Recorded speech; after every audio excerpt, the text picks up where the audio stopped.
Top of the middle of the day to you, boys and girls. We're at the bench in the shop for another little session. Today, for your viewing pleasure, we're going to be comparing and contrasting a Stihl ms460, which would be the saw on the right, to a Stihl ms461. This 460 is the predecessor to the 461. I'll throw the disclaimers out right off the bat. We'll get that out of the way. This will be a narrative. It'll be long and tedious unless you're a knuckle/gearhead similar to myself. At that point, you might find it interesting and maybe even enjoyable. But it's been duly noted in the beginning. The other part is that I'm going to try to pull all this information in one fell swoop from the depths of my cranium where there's no gold or stainless, which means there's a little bit of rustiness going on. Please forgive me if and or when I slur and or stammer my speech. That would be slammer my speech, of course. Check the description for any qualifications or clarifications. My email address is also in the description area if you're interested in some custom saw modifications. Please send me an email. We can get the process started. Little plug for the owner here. Anyway, now we get to the fun stuff. So outwardly on the bench, they look relatively close to the same, which you'd expect. They're the same platform. They both have 76.5. I guess if you look at to a single digit place, cc's. 52 millimeter bore by 36 millimeter stroke. The 046 also sported those numbers. If we talk about the 460, I think that came on the scene around 2001. The 046, for example, came out in 95. The 461 hit the deck in 2012. Just some interesting side notes. If we talk about how close these saws are in visual aspect, I did put the handlebars from the 460 and a clutch cover off of a different 460 on the 461. They mate right up. If you look at the tank, the part number in the IPL is, I think, 1 or 2 digits off. It's not very far. The molding, the trigger lock, the trigger, the throttle shaft, they all share the same part number between the two models. The choke shaft is a little bit different because it's accommodating a little bit different actual shaft in the carburetor itself. Other than that, flywheels, exact same part number, and I did switcheroo the handlebars off the 461, which is a full wrap version, on the 460 tank. They mate right up.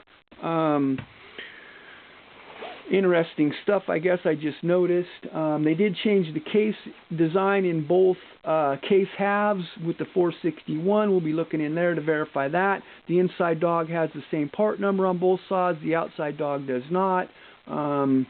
Not sure. I haven't really tried to interchange the dogs at this point. The stock dogs aren't really that bad.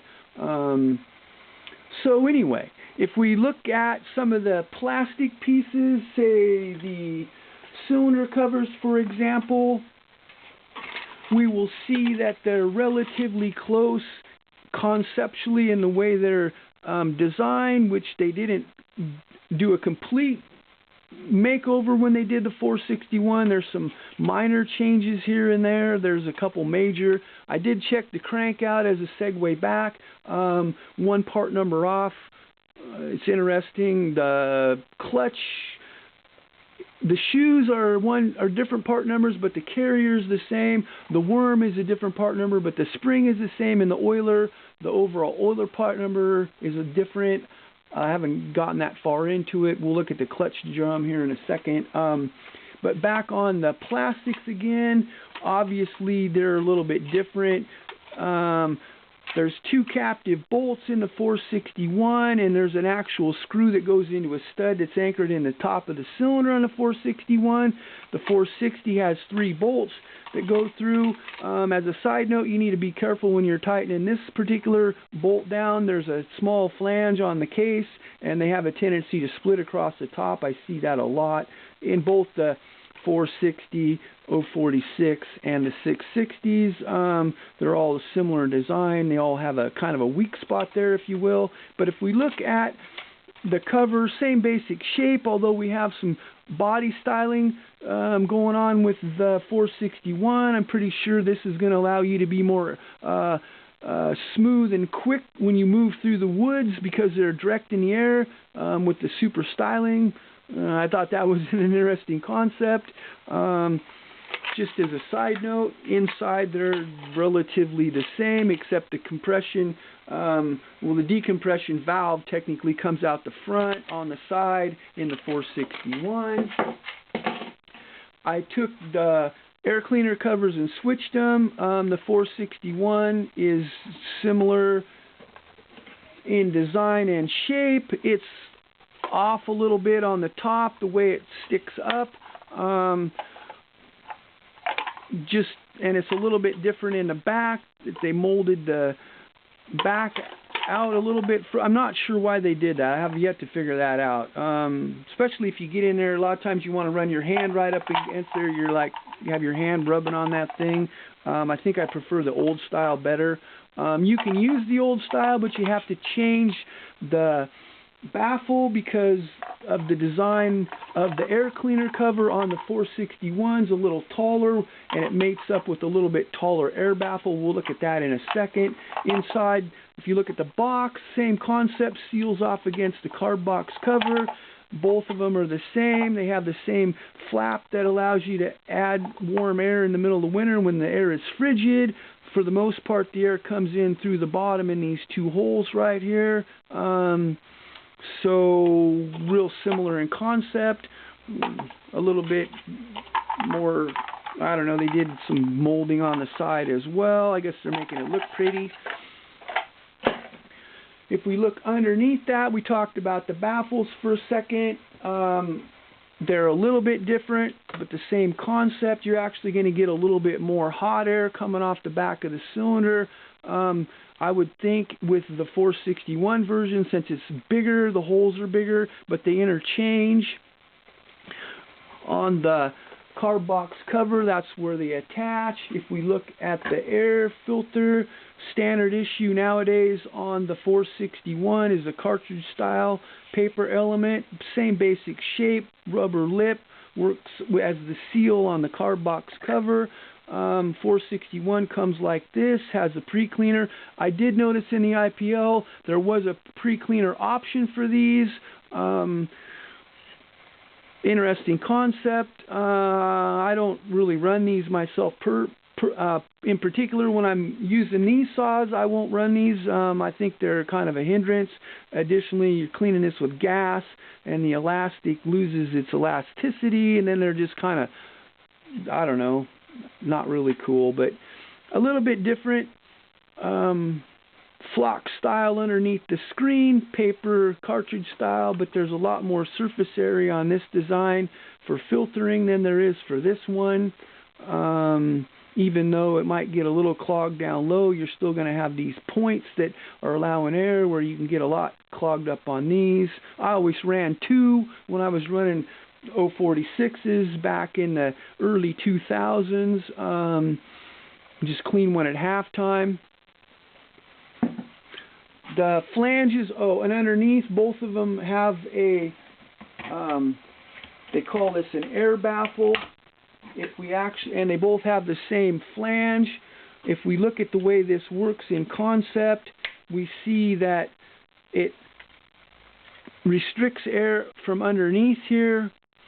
The air comes in from the bottom of the air cleaner cover, has to get through the air cleaner and come around this baffle, and then underneath the baffle, in between the baffle and the edge of the flange, so the air has to go in and around and up and down and through. Not going to help with performance necessarily, but that's what they're doing with this, and the reason I think that this is part of the equation is we're trying to keep the back pressure that comes through the circuit until the piston closes off the intake port. There's back pressure coming through. We're trying to keep we're trying to diffuse that pressure, but we're trying to keep the inside of the air filter from getting wet with the charge. So that's what they're doing with this particular operation.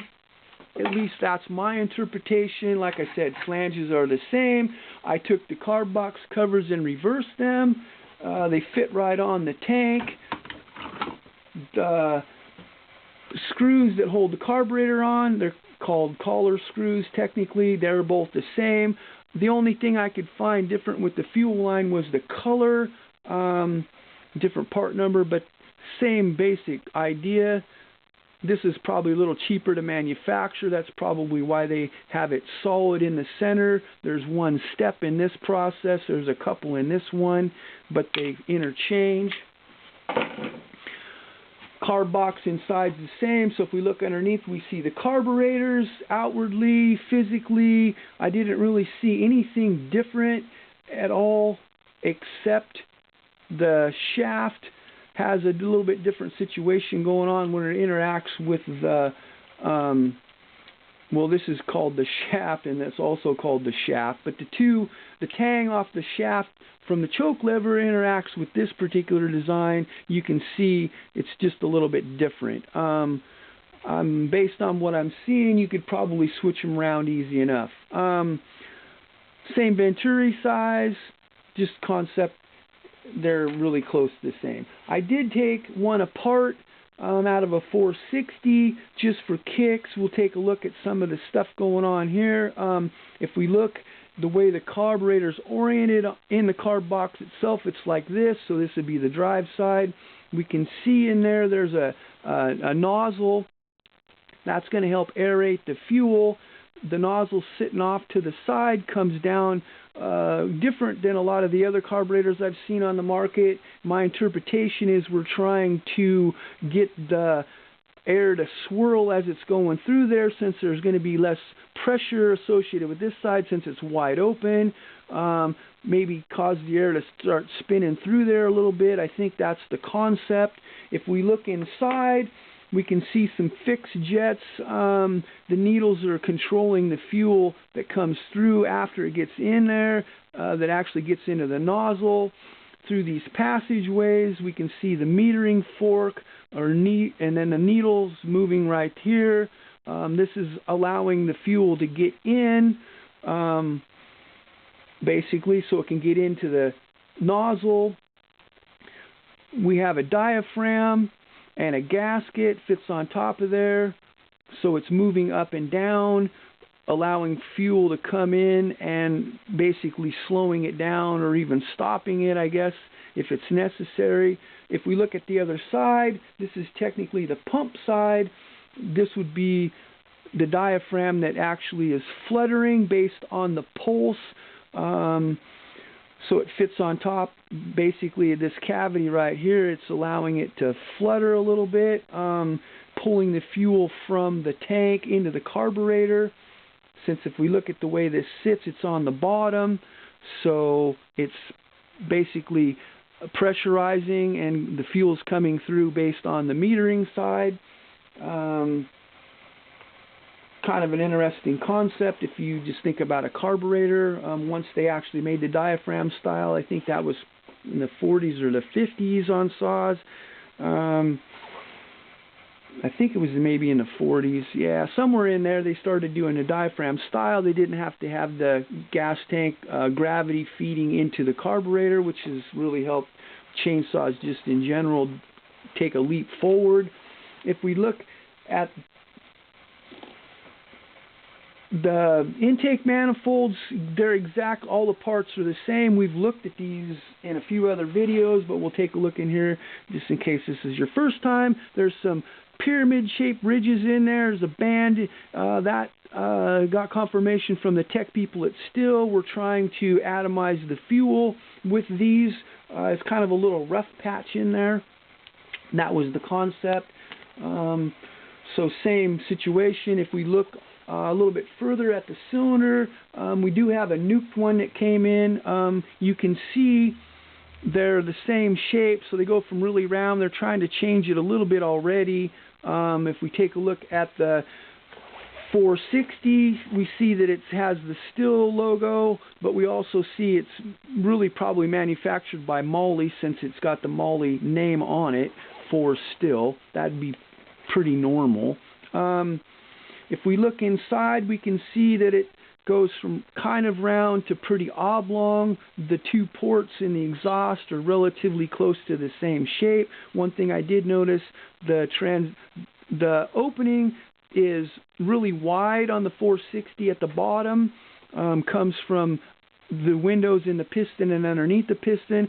I did notice that the transfer port at the end of the loop where it dumps across the top of the piston is really wide, which is going to help this process. I really actually appreciate the width on that thing. It's a lot wider than some engines that are made with this particular style. It's pretty short loop, short and quick. Exhaust is not super wide, but it's got a fair amount of duration. The combustion chamber is relatively small. Again, we can see the decompression valve at the top coming out the front. This is based on a design engine that came out in 1995, so things were a little bit different dealing with emissions at that point. If we take a look at the 461, again, we looked at the intake. Decompression comes in off the side. The stud resides in this hole right here for holding down the cylinder cover. If we look inside there, we see pretty wide again. This one was lean seized. Somebody had it running way too lean. If we look in at the combustion chamber, we see evidence of the piston that deconstructed itself, I guess, in the process, along with some of the Nicasil. But we can see pretty small combustion chamber still, which is nice. Sporting the quad loops, pretty wide exhaust. The duration's a little narrow on these, but they're pretty wide. If we look at the configuration of the fins, we see that quite a bit different. The way they've designed that. I know these saws didn't seem to have a problem with cooling, but they needed a different cylinder cover because I guess we can do that. We do know that these are made by Stihl. Well, they're not made by Stihl, but they have the Stihl name on them. They're made the cylinders are actually made in Italy. I'm not going to try to butcher that up. My Italian's not that awesome. If we look at the pistons for a second, we see that there's quite a bit of a difference between the deck height, which is technically the distance center line of the piston pin or wrist pin to the outside edge of the piston. 7 millimeters of difference between these two. Overall height of the piston is much greater in the 461. But they're the same diameter, 52 millimeters. If we look at the windows, we see that they're really big in the 461, relatively small in the 460, but the flow characteristics on how it's getting into the transfer ports is completely different. Comes out the front from underneath this little relief right here at bottom dead center. Whereas the flow is coming from the sides into the transfer ports on the 460. Just some interesting things that I noticed. They use the same cooling plate and muffler gasket, same baffle and throttle rod. We kind of talked about the throttle rod. Cylinder bolts are the same, muffler bolts are the same. Wrist pin and bearings, same concept, 12 millimeter tapered pin. Same wrist pin bearing. The diameter of the needles is about 78 thousandths, I think it is. So there's a lot of the same kind of things. They got a little bit different design in the cases. We'll look at that in a second. 460 versus 461 base gasket. They're both the same design, only they're just a little bit different shape. If we look at we'll look at the recoil covers here for a second. I forgot about those, and I do apologize. Same kind of a concept, a little bit more air maybe coming in to the 461, a little bit different design. It's a little bit taller, which is probably, this is a little bit better. It's going to be catching all the crap coming off the chain. deflecting it off. They have 3 bolt holes that align with one another, but the back upper one does not. Like I said, we talked about a case redesign. They have the same pulley and pawls, a little bit different situation with the guide. Same basic overall concept. Siding lines. If we look in at the cases for a second, since we were kind of talking about that, we see the 461 pretty standard here. Has the little cast aluminum piece. The front side of the rod goes on this side. The back side of the skirt goes on this side. Technically, when a saw is turning 13,000 RPMs, let's say, the air is going in at almost a constant rate, and it's technically called a wind. This is going to help channel the wind and help do the pressurization underneath the dome and push it out the front, since here's the start of the transfer ports are up in the front. Now, early 461 cylinders had dual transfer ports. They had the style that you see now where they come out of the front, but they also had a little short loop that came around the side like the 460. I do have a 660 early 661 cylinder. I didn't do the butcher job that you see in here. We won't be talking about that situation, but anyway, you can see this is a 661, has transfer ports in the side of the cylinder and in the front. The early 461s were actually like this. They actually ran better in stock form than the late versions do. If we want to compare the crankcases to one another, we see that the 460 has similar to 044, similar to the 660 style, similar to a lot of Husqvarnas in the early like 2 series saws.